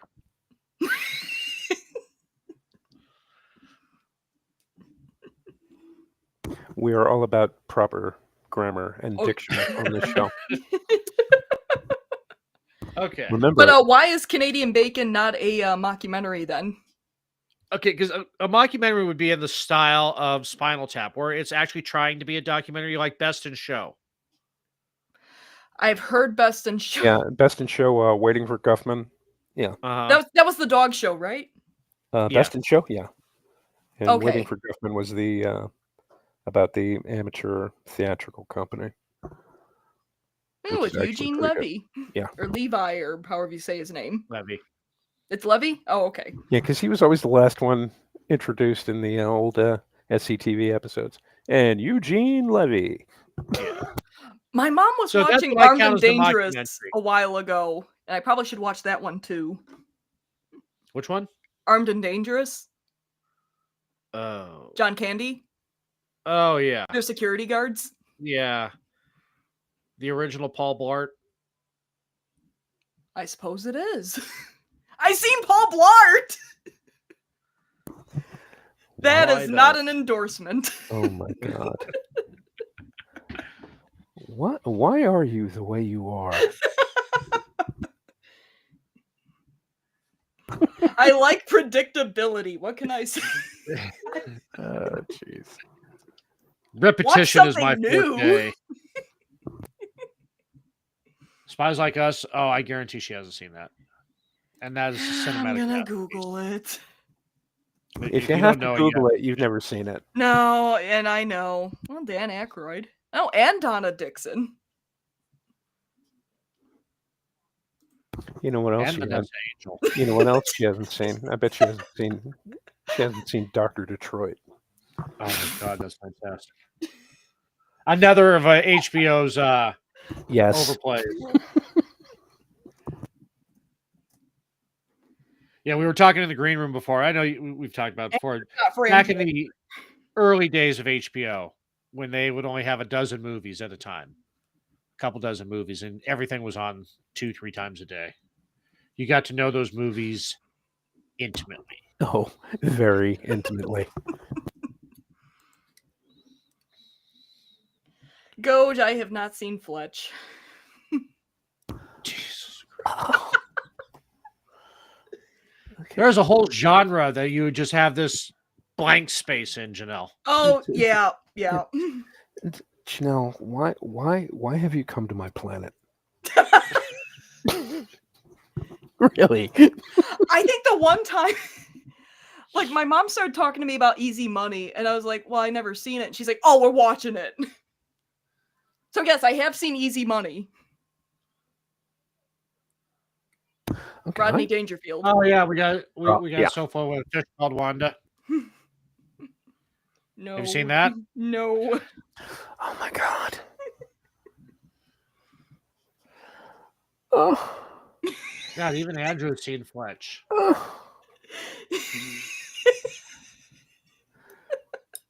Ow. My brain hurts. Ow. This is why I panic whenever I see those, like, Twitter, things. It's like, list 5 movies that you love. And I'm like, have I seen 5 movies? Yes, I have seen Back to School. That's the main reason I know who Sam Kinison is.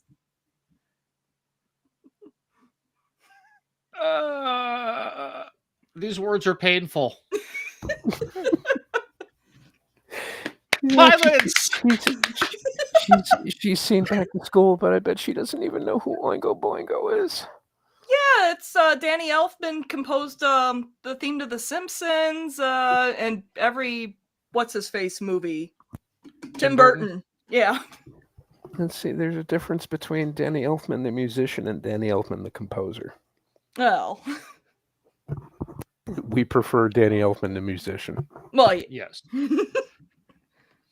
Because Danny Elfman, composer, just leans heavy into the tuba. Jeff, no, I actually watched Back to School before I got into DS9.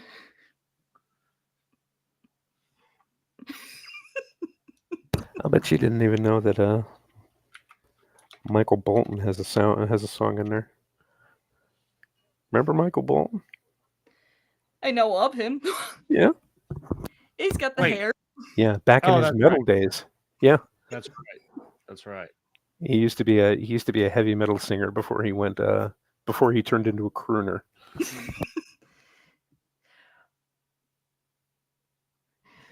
And the main reason I know who Michael Bolton is because of those infomercials that would just play on Cartoon Network when I was growing up. You know, the songs of the 80s, like the love ballads, and he's going like, "Tell me, how am I supposed to live without you?" Oh, Jesus. Oh, that can't be any worse than the time he actually attempted to sing opera. He did?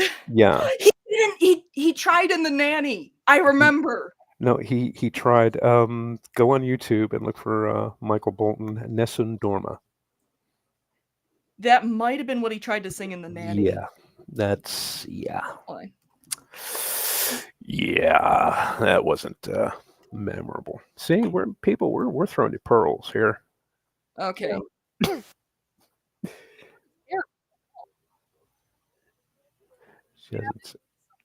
Hey. Hello, you what? You were coming in a bit broken up. That's what he sung in The Nanny. Yep, I remember.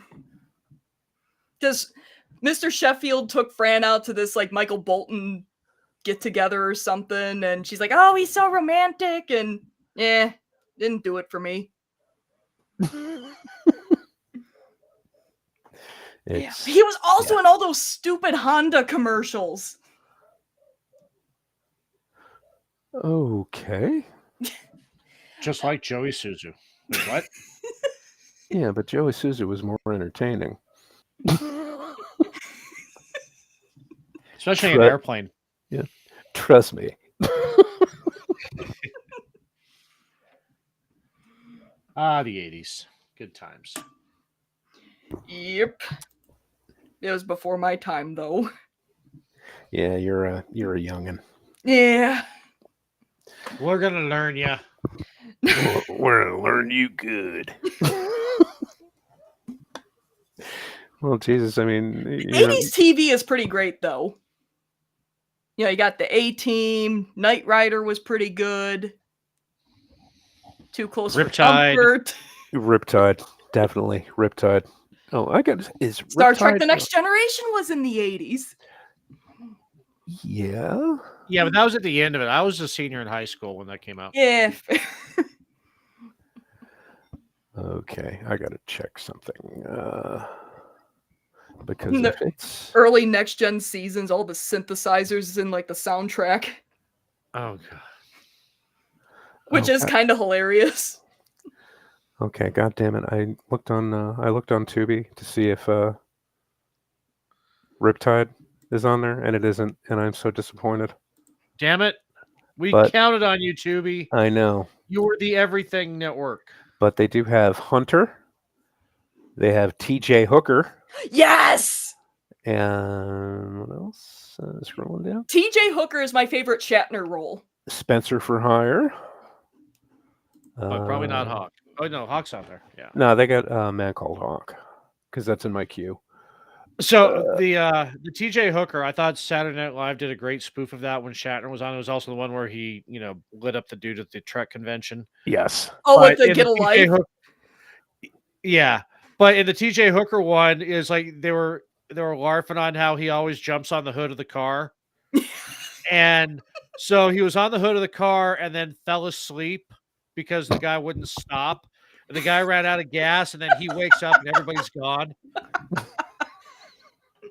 Yeah, whatever did happen to Adrian Zemed? He was posting on Facebook like 10 years ago because I followed him on Facebook for a while. So he's still alive. I don't know. Yeah, as far as I know. You think after Grease Didn't 2, he do you'd want to Dance lay Fever, I low think? after Grease 2, you think you'd want to lay low for a couple of decades. Yeah. Well, he did Dance Fever. No, I thought that was Denny Terrio. You sure?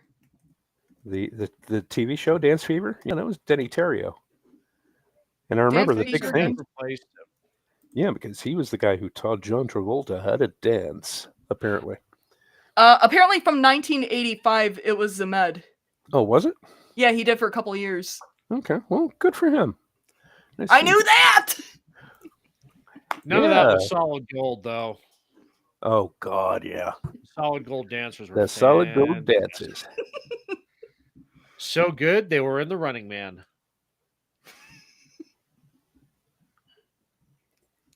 Richard Dawson. Oh, man. If he was alive today, he'd be getting so many lawsuits. Oh. Lawsuits. He met his wife on Family Feud, Richard Dawson. Holy shit. Tongue. Did you see? Have you seen Soap? I've seen bits of it. Okay, have you? All right. But I'm aware of it, and I know it spun off Benson, which had Neelix and Odo. Yes. And Benson was also Rafiki in The Lion King. Oh, Jesus. We're all just 6 degrees of Star Trek today. Everything is. Sooner or later, everybody's been on Star Trek. Jesus. Fucking, goddamn, what was it? Who's the actress that was, that basically Q was perving on and turned her into a Q? Oh, Olivia Diabo? Yeah. Olivia Diabo. Yeah, she was a Bond girl.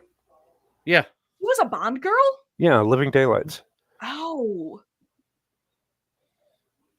That's why I'm going to win. Breath Control. Wrong movie. No, wait, that was View to a Kill. That was... What? Well, what was with the directing in that episode? Because I swear, Q was like invading her personal space. He's like standing right behind her, like, holy crap. Okay, here's the thing. All Q episodes make sense if you realize one thing. Q is a rapist.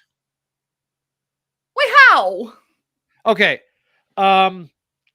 He kidnaps Vosh. I mean, yeah, she agreed to go with him at first, but then you look at the DS9 episode and he's emotionally blackmailing her to stay with him.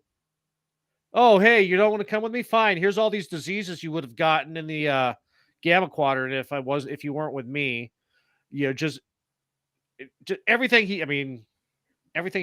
a rapist. He's a date rapist. Well, I mean, he didn't do it, but, you know, bad boyfriend, yes. Well, see, we don't know that. Yeah. And when in doubt, always assume. So, yeah, they did it. Oof. I mean, there was that whole thing with Janeway. Oh, yeah, where he's creeping on her the entire time. Yeah. It's like he even creeped with Picard and woke up with bed with him. I mean... a couple of times. Yeah, so... Yeah, he's just a horn dog, man. You're never going to be able to watch Q the same, are you? No. I still met John Delancey, and he was a nice guy. Yeah, see, that's the thing, though. I give Star Trek Picard a lot of shit because basically it is shit. But the second season, when Q comes back, he's not like deliberately evil, but he's like malevolent. You get that vibe off of him in the first episode, and it's like how he was in the beginning of TNG. You know, it's like, oh, I'm going to do this, I'm going to do that, and it's actually he's like the only redeeming point of the second season. Man, that's you mean sick. Singing Pat Benatar didn't redeem it? No, absolutely not. Yeah, it's just you need to You need to watch all the episodes, and you need to do a show, a 2-hour-long episode of Trek Analysis, and you need to talk how Star Trek Picard destroyed the franchise. Oh, I mean, just that first episode, I bailed on it because so many things rubbed me the wrong way. Yeah, because and since Star Trek Discovery doesn't exist anymore by canon, then you have to say, yeah, Picard destroyed everything. Because, like, right from Picard drinking tea in that first scene of Star Trek Picard, I was already calling BS. Yeah, decaf. Yeah. Decaf, he was putting, like, milk and sugar in his tea, and it's like, what the hell? It's like, what's wrong with you? That's the subtlety of Kurtzman letting you know that Picard is old now. Ugh. I would have thought he'd go for harder teas. He looks like... Anyway. Yeah, see, that's the thing about Patrick Stewart. I mean, he's looked basically the same from his early 30s up until about maybe 10 years ago. Yeah. And then he instantly aged. He instantly turned into an 80-year-old man. Yeah. Yes, that's because somebody found the portrait in the attic and destroyed it. No. What's this shit? Looks like Patrick Stewart. Get the fuck out of here. Well, like, and Picard had like boxes of Twinings. It's like, no, he's a loose tea man, or he's getting it out of the replicator. Yeah, it's just. And of course, everybody was like, "Let me get my hands on that Earl Grey. I'll teach him a thing or two about tea leaves." Yeah. Every time I'm like, you take that back, Garrick. But everyone was like, oh, the third season, it's awesome. No, it's not. See, I would have thought Picard would have gone for harder teas later on. Like, he's drinking Lapsang Souchong without, like, anything in it. Holy crap, that's one of the few teas I can't stand. It smells of smoke.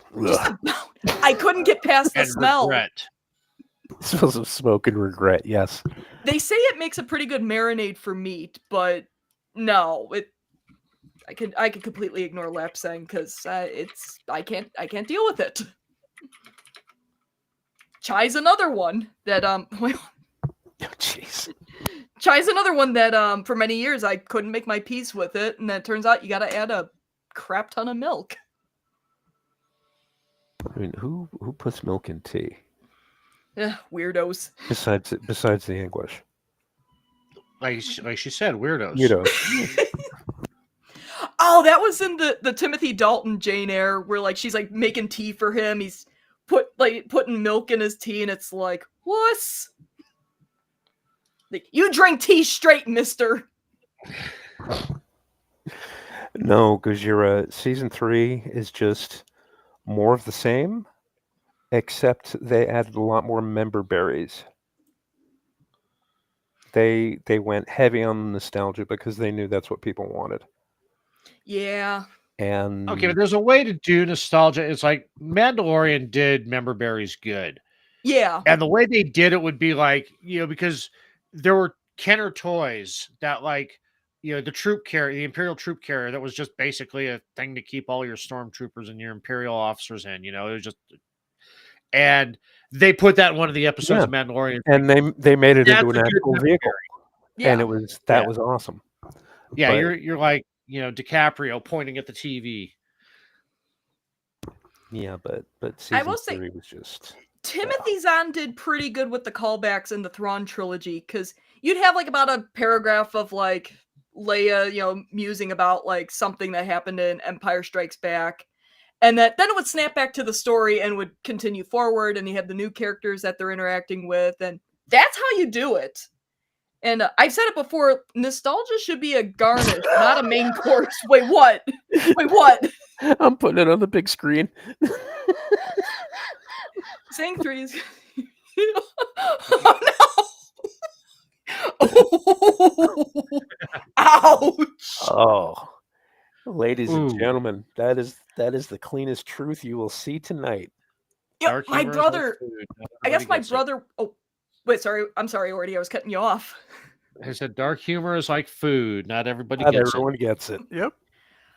My brother was watching Picard season 3, and they had like the museum with all the starships in it, and they just like take one and it's armed and everything. He's like, So it's basically like if the German U-boats in the Science and Industry Museum weren't disarmed and you could just drive out and start using them. Yeah, basically. exactly. It's like, oh, we need to go to a museum. Jordy will fix it. He'll give us what we need. Yeah. And then you have the 5 minutes of tension between Jordy and Picard, and then they resolve things, and okay, I'll help you steal shit. So. Well, yeah. how did he fix that entire ship by himself? Yeah, exactly. How did he rebuild the Enterprise D by himself? I mean, it's not like taking like a classic car and fixing it in your garage. It's not a Lego set. Or if you're Tom Paris on the holodeck. Yeah, exactly. The car becomes sentient and starts bullying him around. And then it all devolves into a Captain Proton episode. Which would be fucking awesome. I'd rather watch that. Captain Proton episodes were those were pretty much the only good episodes of Voyager that didn't have fucking the dad from that 70s show in it, who I drew a blank on his name. Oh, the bald guy? Kurtwood Smith. Yeah. He was in Rambo 3. That guy. Poor Voyager. You know, Voyager had potential and it just didn't reach it. I'm trying to go through Voyager, you know, because I'm long overdue for a rewatch, but are you though? No, when it hits good. Yeah. But it's a lot more miss than hit. Like Riddles is a really good episode, and it's a Neelix episode and it's really good. And I'll defend Resolutions because my God, what did that episode do to me? They stick Janeway and Chakotay on a planet. He's building a headboard and a bathtub for her, and they still didn't get together. What the hell? Oh, jeez. He was dressed in romantic outfits, like from one of those romance novels. He looked like Fabio, and she's still. Yeah, but 10 minutes with a lizard Tom Paris, and they're laying all over the Gamma Quadrant. Why? The Quadrant, yeah. And she doesn't make it better by saying, "What makes it think it was your idea?" That doesn't make it better, Janeway. I don't know. I have a video covering Threshold, by the way, and I insist it was all Neelix's fault. Everything That's because usually everything is. Jigs. The ship almost killed everybody in it because he had to make cheese. Yeah, that's right. Oh, jeez. I just rewatched that episode yesterday. It was so. They don't talk about the biopacks after a while, do they? No, that was just a gimmick. Yeah. To make you think, oh, this is the most advanced ship in the fleet. Oh, what this ship can't do. You know, oh, it's so awesome. And yeah. It's like the standard thing. In any sci-fi show. I mean, especially like Battlestar Galactica. You watch like the first season and you see how incredibly difficult it is to kill a Cylon. I mean, you know, these are guys emptying entire weapons into these androids to put them down. But by season 4, 2-3 hits, they drop. What are you talking about? There was only one season of Battlestar Galactica. I'm talking about the reboot. No, I know. I'm just kind of pulling your chain here. I only saw the miniseries. No, God damn you both. 2 seasons. We don't talk about Galactica 1980. No, Dr. Z, my ass. That's when you want to destroy a show. You bring in Robbie Wrist, Cousin Oliver. Yeah.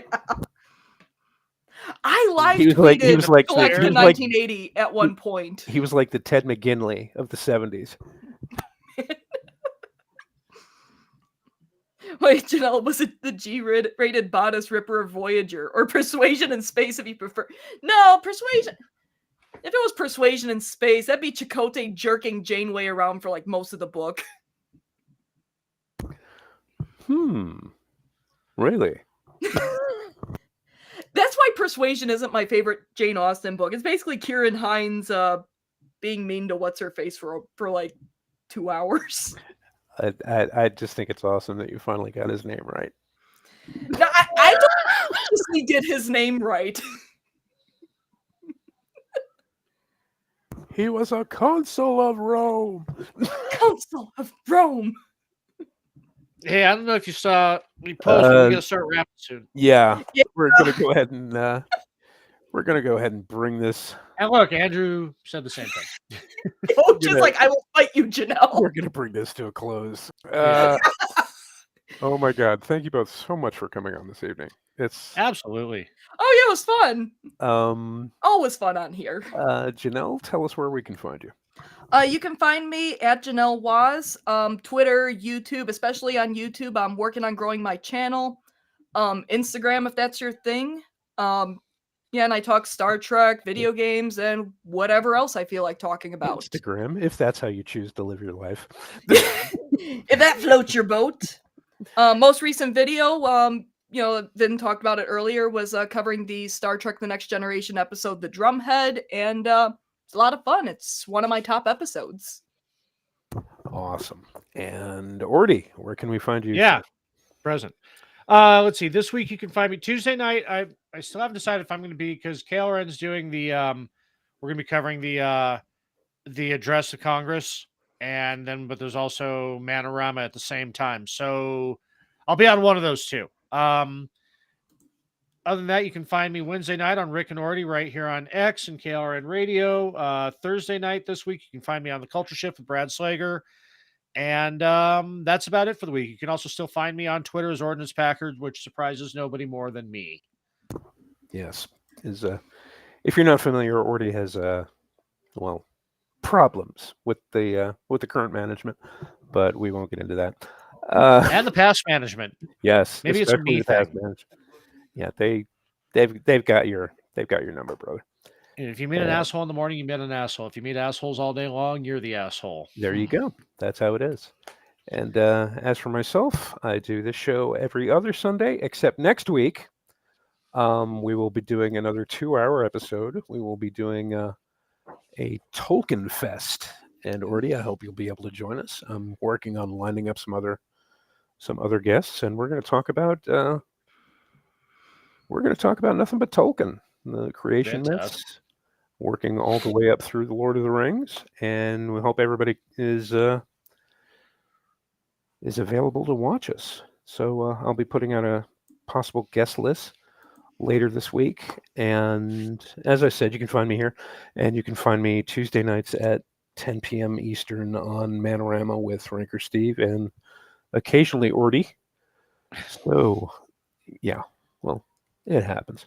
But again, thank you both for joining me, and remember out there that I appreciate every single thing about every single one of you. So, hope to hear from you soon, and Hail Hydra. take it easy. Hail Hydra. Bye.